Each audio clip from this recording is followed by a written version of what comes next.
Donc est-ce que tu peux te présenter, parler d'où tu viens, d'où tu habites, ce que tu fais? Moi, c'est Cybèle L'Espérance. Je suis travailleuse du sexe, je suis dans la quarantaine.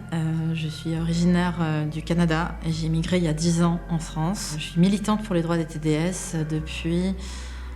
je commence en 2019 auprès du STRAS, le syndicat du travail sexuel. J'ai gravité un peu dans plusieurs univers militants et maintenant j'ai démarré ma propre structure, une association qui s'appelle Tulia, qui a pour but de faire de la vulgarisation, mais aussi tout ce qui est dans le partage, la création de connaissances, la diffusion de connaissances sur le travail du sexe. Cette asso elle s'appelle Tulia pour Tulia d'Aragona, qui était une courtisane de la Renaissance italienne, une des premières occidentales à avoir publié des écrits. Il y en a qui sont traduits encore aujourd'hui en français, le livre notamment de l'infinité d'amour qui a été traduit en français.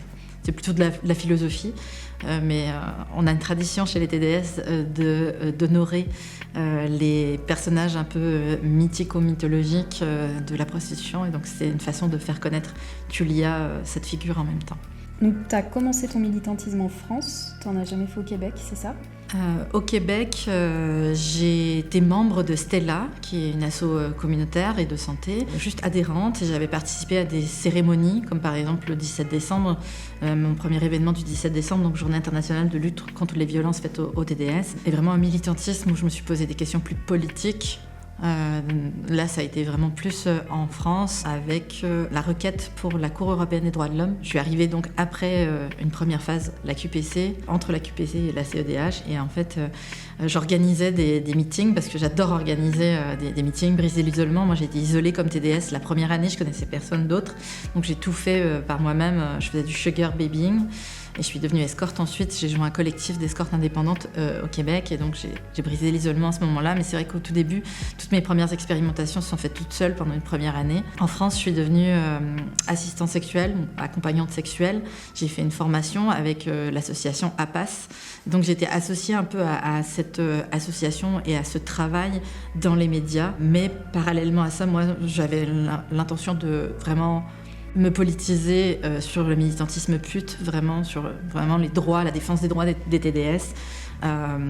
Et j'utilisais plutôt le fait que les gens les médias étaient attirés par le fait que c'était de l'accompagnement sexuel pour pouvoir avoir une porte d'entrée vers d'autres médias. Pourquoi tu es venue à cet événement aujourd'hui, Dignity by Design? Quelles étaient tes attentes par rapport à cet événement? Alors moi, je fais partie directement du comité organisateur de Dignity by Design. On a été impliqués très tôt, c'est-à-dire que Benoît a essayé de me joindre par au moins 2-3 moyens différents, mais aussi 3-4 personnes m'ont contacté pour me dire il y a cette personne à Saint-Étienne qui veut lancer ce projet, est-ce que ça t'intéresse? Moi, je veux dire, c'est pas la première fois qu'on me contactait pour ce genre de projet.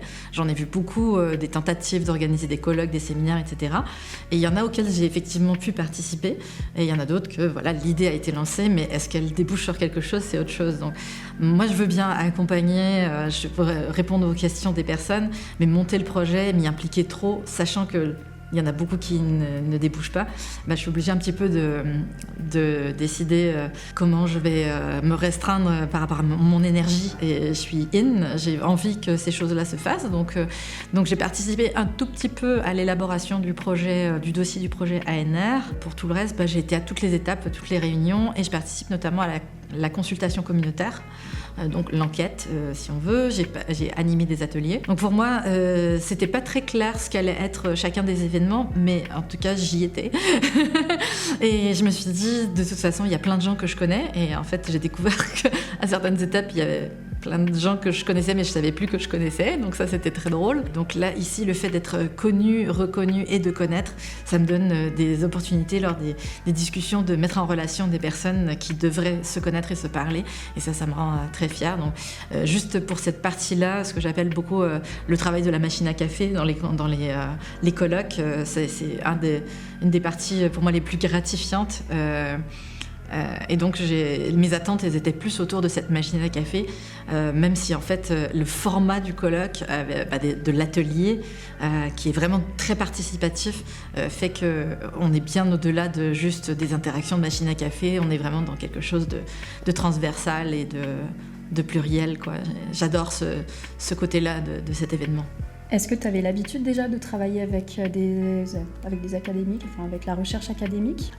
J'avais pas forcément l'habitude, mais c'est quelque chose que j'ai fait à plusieurs reprises et je ne suis pas intimidée par le milieu académique et la recherche. Le côté un peu classe de la classe, l'autorité naturelle qu'on peut donner à des personnes de l'université, je ne l'ai pas d'une façon où ça m'empêcherait de dire ce que je pense ou de questionner ou de donner des responsabilités vraiment, de les mettre face à leurs contradictions, etc. Mais en même temps, j'ai une irrévérence aussi qui vient avec cette attitude d'horizontalité un peu plus présente en Amérique du Nord sur l'université.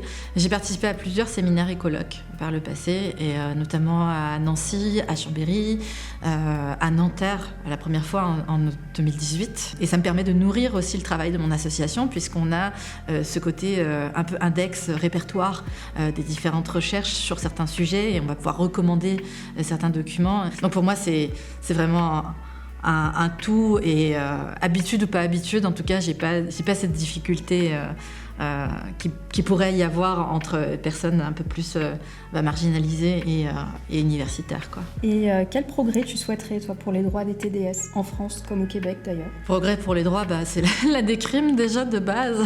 Mais voilà, il y a tellement d'axes de progression potentiels que c'est assez difficile de s'y restreindre. Et je pense qu'en plus, dans le contexte actuel de notre recherche, c'est d'autant plus évident que ce n'est pas seulement des droits des TDS dont on a besoin, c'est des droits des personnes trans, c'est des droits des personnes migrantes, c'est des droits des femmes, des personnes LGBT, un revenu digne pour tous, c'est une meilleure protection du droit au logement, mais au sens très large. Moi, je pense que tout le monde devrait avoir un toit sur la tête et de quoi se nourrir. Et je dis même très souvent à mes ennemis politiques, ceux qui s'opposent à la prostitution, qu'en fait, à partir du moment où les gens ont un toit sur la tête et de la nourriture, le choix d'exercer ou non du travail sexuel peut être plus ou moins alléchant. Et à ce moment-là, il y a moins de coercition, les gens ont plus de marge de manœuvre. Et donc oui, moi, ce que je voudrais déjà, c'est qu'il y ait beaucoup moins de précarité et que les personnes aient plus de marge de manœuvre pour vivre leur vie dans la dignité.